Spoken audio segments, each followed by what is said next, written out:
The third panel is titled Singapore and the Region. The chairperson of this panel is Professor Chan Heng Chi, Singapore's ambassador at large. She will open the panel discussion and introduce the speakers. Well, good afternoon. We have all had an excellent lunch, and I thank IPS for letting us eat in peace. There was no talk, and here we are for the first session of the afternoon. Now, I must say, I feel very privileged to be chairing this session today on Singapore and the region, because I'm the only woman on this year's lineup of moderators and speakers.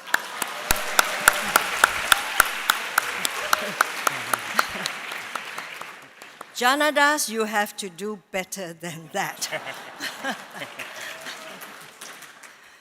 But I do feel very privileged because I am chairing a session where the two speakers are the leading strategic thinkers of the region. I have with me Dr. Marty, former Foreign Minister of Indonesia for the years 2009 to 2014 in the government of President Susilo Bambang Yudhoyono. Now, Dr. Marty is a career diplomat. He was ambassador to the United Kingdom for Indonesia, and he was also the Indonesian Perm Rep to the United Nations, where he served till 2009 and returned home to be foreign minister. But since leaving his position, he has been appointed to the Secretary General of UN Secretary General's high-level advisory panel on mediation. Now, what is important is that recently Dr. Marty published a book entitled Does ASEAN Matter? Now, I have here on my right Bilahari Kausikan, whom you all know, also a career diplomat, and he served as the ambassador to the Russian Federation, and then as permanent representative also to the United Nations. He has been long with the Foreign Ministry and became the permanent secretary of the Ministry of Foreign Affairs. He was my boss. He was also my student. I taught him, serious, in the university. I was his lecturer. I was very young then. You're still very young. And he became ambassador at large after he stepped down as permanent secretary, but he has finished his stint as the ambassador at large at the Foreign Ministry. Now he is chairman of the Middle East Institute, and he tells me he's doing his darnest best to avoid taking up a job. The Bilahari also has published a book recently and is titled Singapore is Not an Island. Now, both these writer-diplomats, given what they have written, are really well equipped to discuss and speak on Singapore and the region and what is happening in the region. Now, this morning, we had a robust discussion in the first session, Singapore and the World. And then we had a very interesting discussion on Singapore and international economics. I think some of the themes of Singapore and the world will be reflected in this session this afternoon. We all know Singapore, Southeast Asia, ASEAN, is the theater of great power rivalry. It is the place where the big ideas, big economic ideas and economic trends and social trends are sweeping over and reshaping. And so it is an area where a lot of things are happening. And what sense do we make of what is happening? In a sense, this is an area which will see disruption. It will not be business as usual. But the disruption doesn't only come from external forces, US, China, globalization, whatever. It is also from within the region. Because Southeast Asia is a region of a heterogeneous societies and great diversity. It is a region where race and religion are always salient sources of conflict, whether it is Myanmar, Malaysia, Indonesia, Philippines, Singapore, or Vietnam. And it is a place of rising nationalisms.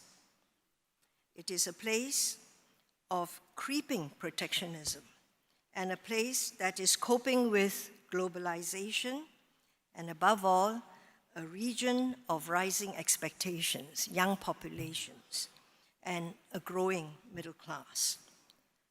How do we collaborate and how do we cooperate in such a region? And how do we deal with the rise of China and the disputes, the tensions between the United States and China? I hope the two speakers will address these topics head on. So I will let Bilahari Kausikan start and then give the floor to Dr. Marty afterwards. Bilahari. Thanks, Heng Chi. I'll get straight to the point. Singapore is in Southeast Asia. That's a geographic fact.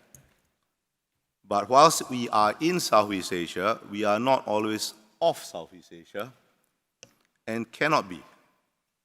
And there are three key factors that make Singapore something of an anomaly in Southeast Asia and prescribe why we must always be something of an outlier in Southeast Asia, even though we are part of the region. The first factor is an ethnic one. Singapore is an ethnic Chinese majority sovereign state. In fact, the only one in the world outside Greater China. But Southeast Asia is a region where the Chinese are not always a welcome minority. Secondly, although we are an ethnic Chinese majority state, Singapore is organized horizontally on the basis of multiracial meritocracy. Now, multiracial meritocracy in Singapore is not perfect, but there is no perfection to be found on earth. But it is a principle that we take seriously, and we live in a region where every other state is either formally or informally organized on a very different principle. And that principle is ethnic or religious or both hierarchy. You know all the examples, I think. Malaysia is, in Malaysia, ethnic hierarchy is enshrined as a formal part of the Constitution, Article 153. Indonesia's formal organizing ideology is Pancasila, which is, in theory, horizontal, but the informal hierarchy of pribumi over non-pribumi is a political reality. And you can say the same of almost any other country. Thailand, it is ethnic Buddhist Thai over the Malay Muslim South. Myanmar, it is the ethnic Burma who are Buddhists over the Rohingya and other minorities. And this is true of the broader region, in fact. And I can go on in Southeast Asia, but I think that's the point. But this is true in the broader region. In China, it is clearly a hierarchy of Han over non-Han.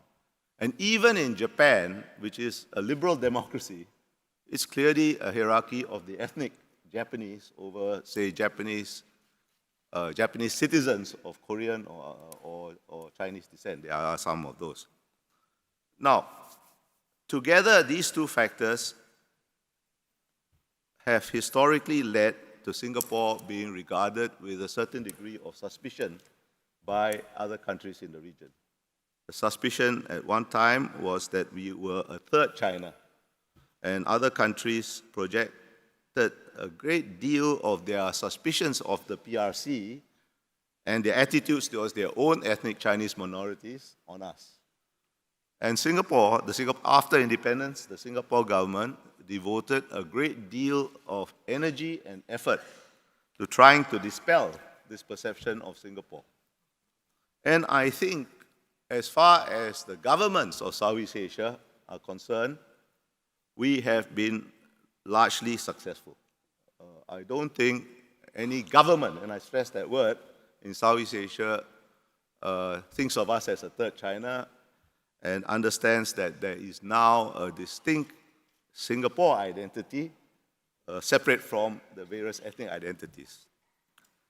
But those are the attitudes of the government. I am less confident that the attitudes of the populations of other Southeast Asian countries have changed.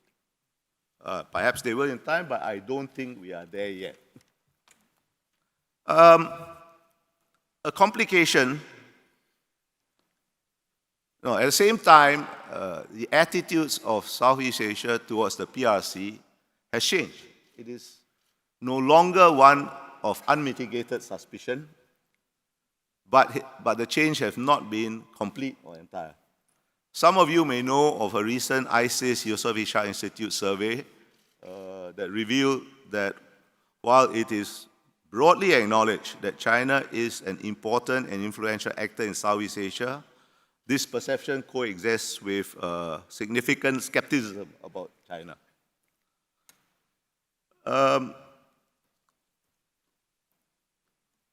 What this means is that the emergence and acceptance of a distinct Singapore identity separate from the ethnic composition of Singapore is not to be taken for granted and has to be maintained by conscious efforts of policy.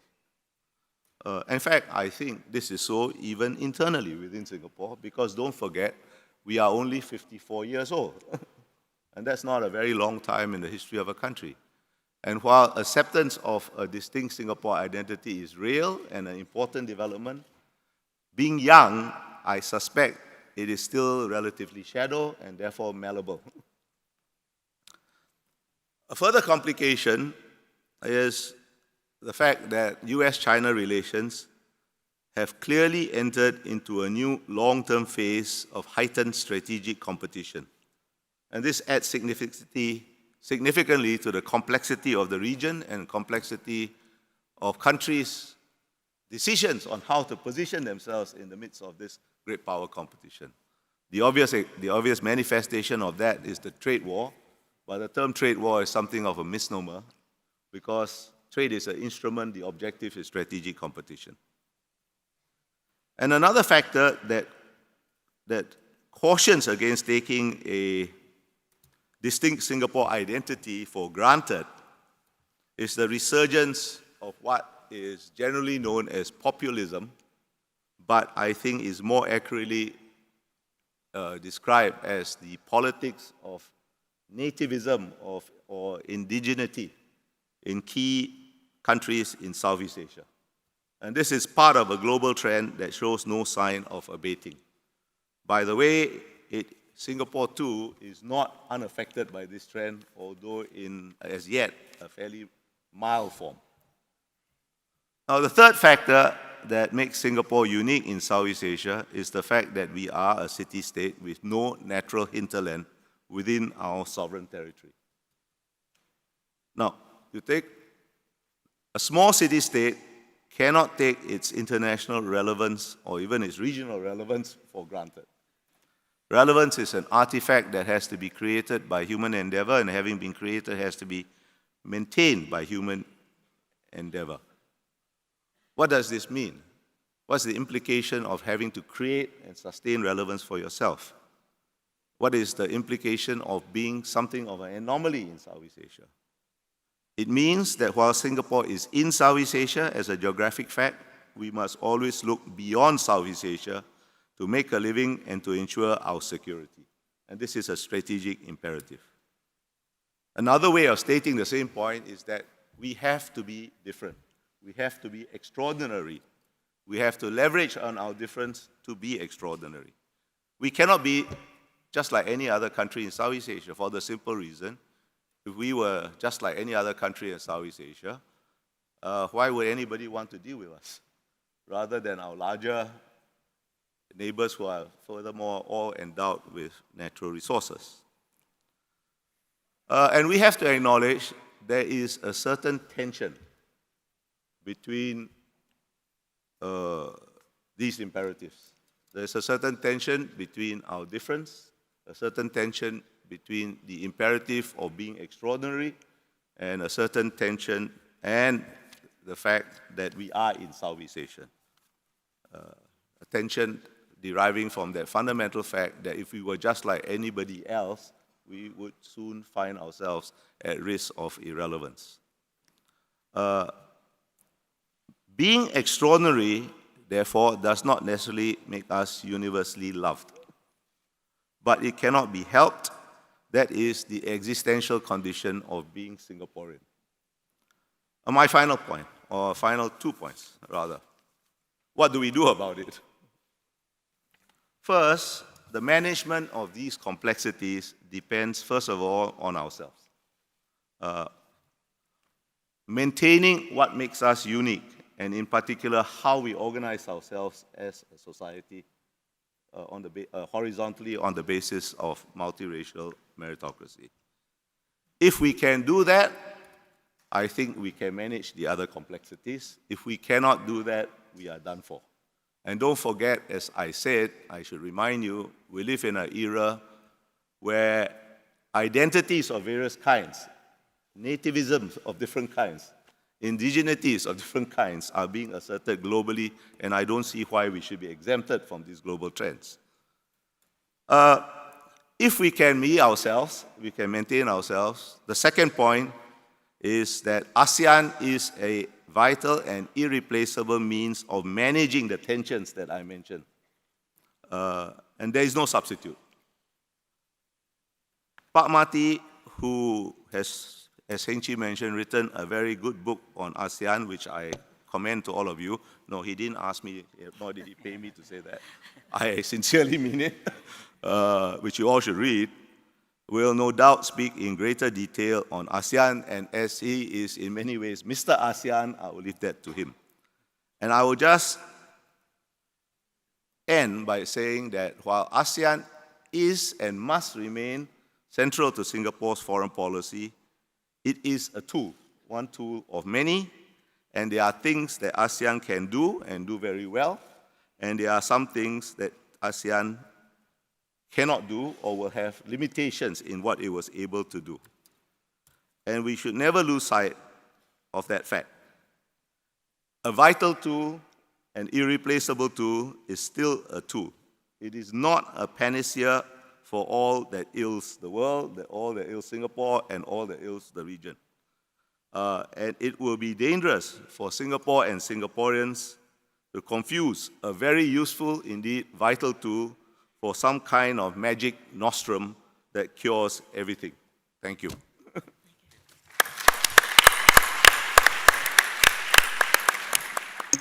Thank you, Bilahari, for really leaving us with eight extra minutes, which means the audience will have more time for questions later. Now, I give the floor to Pak Marty. Well, thank you very much, Ambassador Heng Che, for giving me the floor. Deeply appreciative, and especially wish to acknowledge the presence amidst us of Minister Vivian, whom I admire very much for his leadership of ASEAN. At the risk of oversimplification, I wish to share at the beginning some general impressions of what we have, or the situation that confront us today.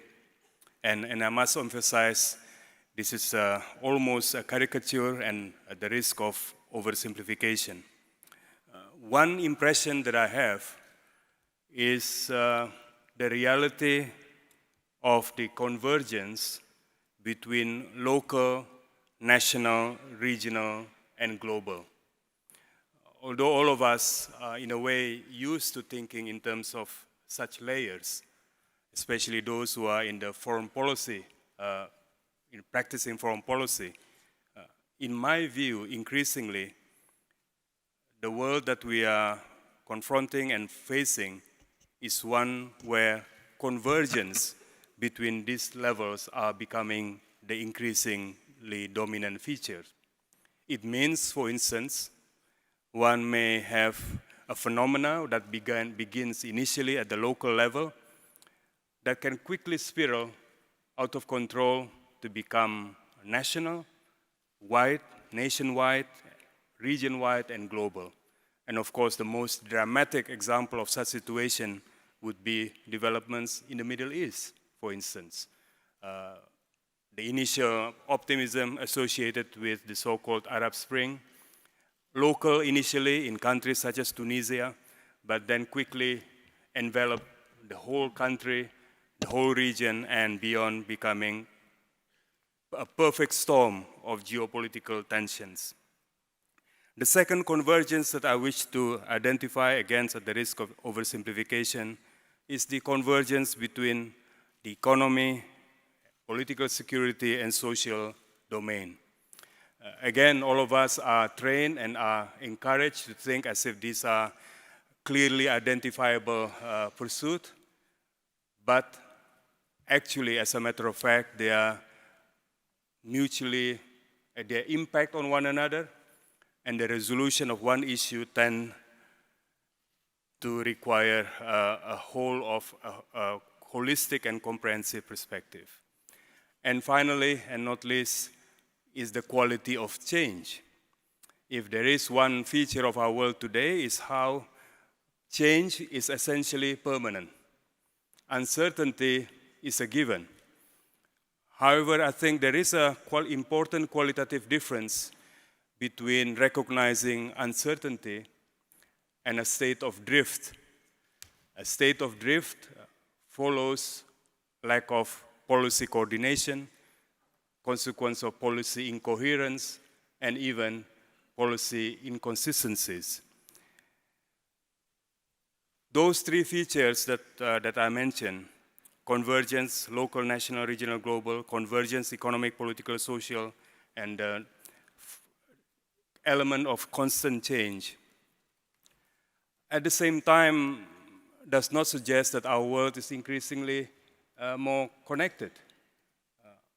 Actually, and somewhat worryingly, while the logic suggests that we should therefore be promoting a greater sense of cooperative partnership, what we are seeing at the moment is actually greater divergence.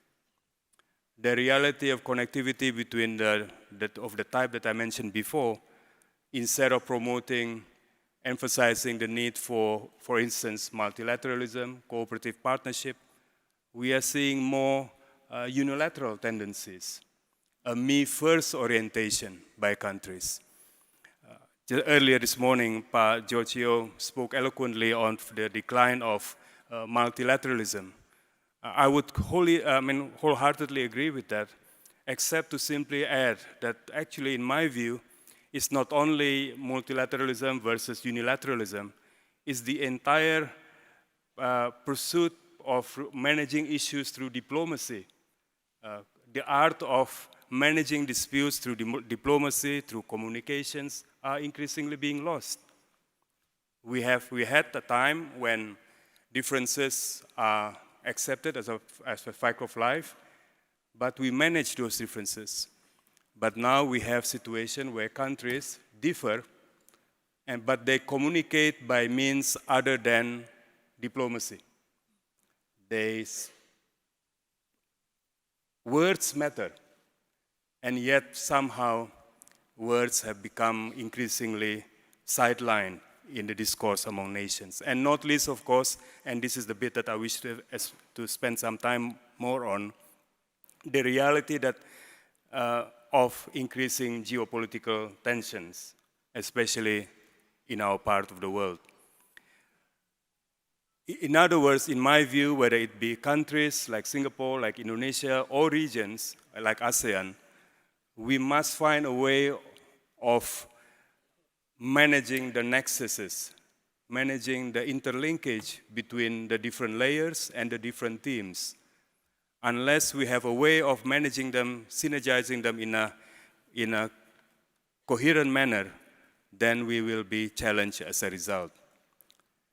The geopolitical dynamics, I won't have to spend much time on the US-China dimension because we have heard extensively throughout this morning, a reality that is much recognized, the manifestation obvious to all of us, whether it be on trade, on currency, on technology, on geopolitics, South China Sea, East China Sea, the developments on the cross straits, the Korean Peninsula, Indo-Pacific, manifestation crystal clear. Implications on ASEAN, all of us are very aware of how such push and pull can, without alternative vision by ASEAN, pull ASEAN apart. But in my view, the future is not one where one of these sides, either US or China, will obtain permanent or definitive ascendancy over the other. I think it is a false choice for us to predict as if one will be preeminent and therefore we must be on the right side of this competition. I believe that the region, as it has been in the past, has defied dominance by one particular power, and there is no reason to assume that the future will be otherwise. And more importantly, in the 21st century, the nature of power itself has changed. The currency of power is no longer, for instance, military or economic in the traditional sense. Power is more diffused, is more situation-specific, and therefore, in my view, when we speak of ASEAN or US-China, it's not anticipating which of them will prevail, but to ready ourselves to a period of sustained turbulence. One will sometime obtain ascendancy over the other in some areas, and then in different situations, vice versa. In other words, for us in the region, I think we have to be smart in identifying intent, not to speak of balance of power, but to speak of dynamics of power. We shouldn't be too over-preoccupied by looking at quantitative, measurable capacities, but we must apply our capacity to decipher intent. This is where diplomacy becomes extremely important, to truly understand what makes United States and China tick. And the second point that I wanted to say on the geopolitics is that there are other bilaterals out there. Yes, of course, US-China, extremely important, extremely defining, almost existential importance to many countries. But what of US-Russia? We are seeing evidence of return to Cold War dynamics in other parts of the world, but thankfully not quite yet in this part of the world. What of China, Japan? Over the past few weeks, we are beginning to see fragile evidence of a potential appeasement, a potential rapprochement between the two countries. Surely, this is a window that ASEAN countries of this region must quickly help lock in. China-Japan relations, in my view, whether it's positive or negative, will have equally important impact on us than the much often discussed US-China. India-China, Japan, Republic of Korea. The past couple of days we've been witness to some episodes between the two countries. Those episodes matter to us. In other words, without going through the list, the point that I wanted to say is let's broaden our horizon. Let's have instruments to deal not only with US-China, invest in mechanism, modalities to deal with all these other bilaterals that will be confronting us in the future. Which leads me to the last segment of my remarks, which is to do with the policy response by ASEAN. In my view, passivism by being passive by ASEAN is not a smart option. ASEAN in the past has demonstrated its capacity to be transformative. The formation of ASEAN itself, 1967, for instance, the TAC in 1976, the expansion of ASEAN, the ASEAN Community Project, all of them have one overriding quality, a quality of can-do spirit. ASEAN leaders not simply take the situation as it was, but had a bit more aspirational and transformative outlook. Often ahead of time, sometimes it may prove to be redundant, to be not quite what was needed, but we cannot be accused of being passive. And even in our external affairs, so-called external affairs, we have seen ASEAN growing in confidence, initially promoting the idea of neutrality for Southeast Asia. The original Zopfan idea speaks of us, Southeast Asia, being neutralized. Imagine that. So it is an active term. We are seeking countries to neutralize us because it's too complicated, the world is, and we don't want to be torn apart. But then we developed the idea of resilience for the region. We developed the idea, even more ambitious, of centrality. The vehicles are well known. For instance, the ASEAN Plus 3s, the ASEAN Pluses, the ASEAN Regional Forum, the East Asia Summit process. But the point that I wanted to emphasize is that ASEAN demonstrated more than convening power. We created homes for countries to deliberate, to meet, but more than simply be an efficient event organizer, we also provided intellectual geopolitical leadership. We shape and mold. TAC was externalized.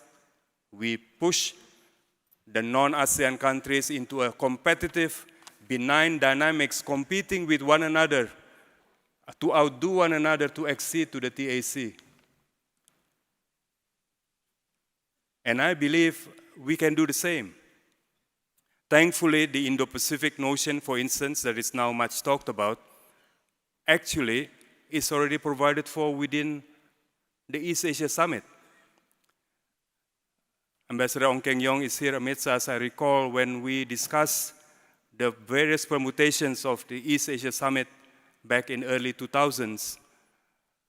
It was a lengthy debate that eventually resulted in the East Asia Summit, yet at the same time including countries like India, Australia, and New Zealand.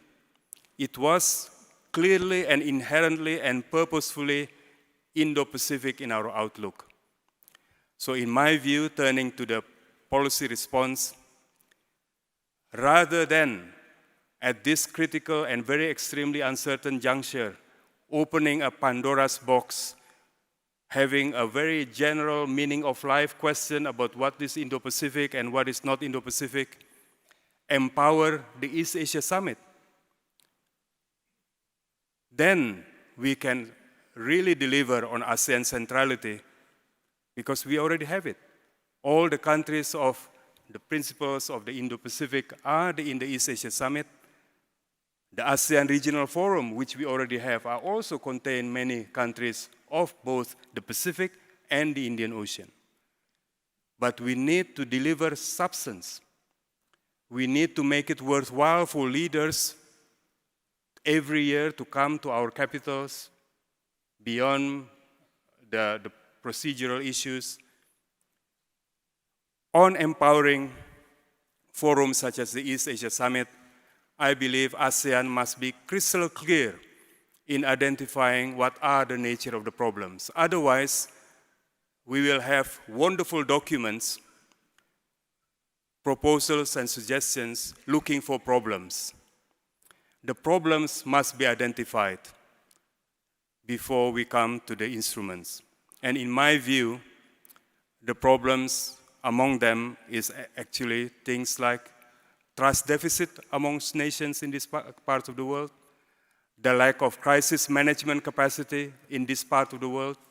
I mentioned earlier there's been an episode between China, between Japan and Republic of Korea, and an episode elsewhere involving countries of Northeast Asia.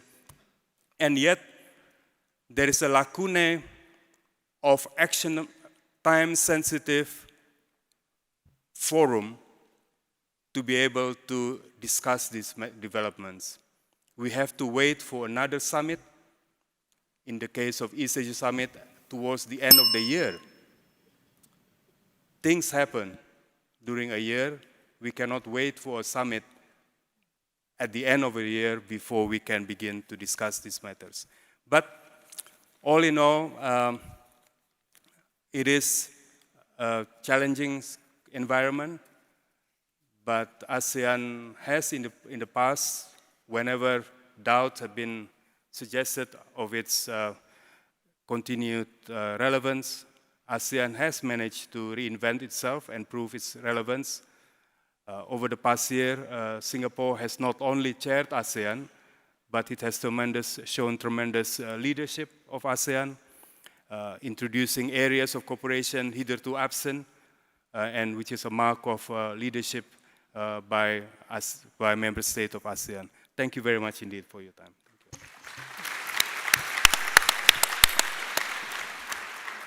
Thank you very much, Pak Marty. Another diplomat who not only keeps to time, but saves time. So we have time for the audience.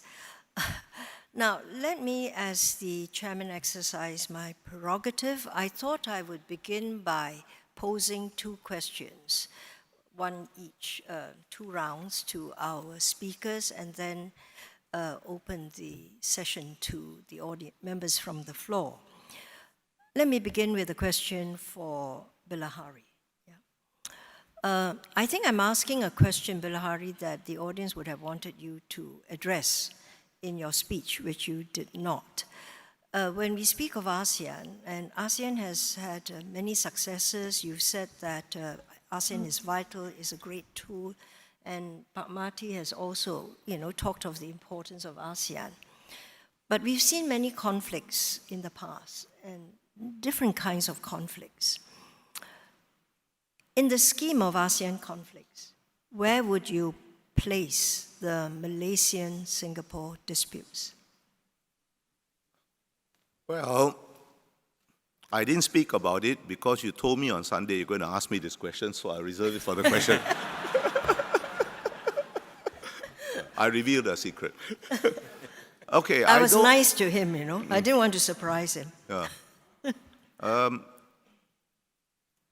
I think ASEAN in general, by its very existence, mitigates conflicts. It is a factor that people engage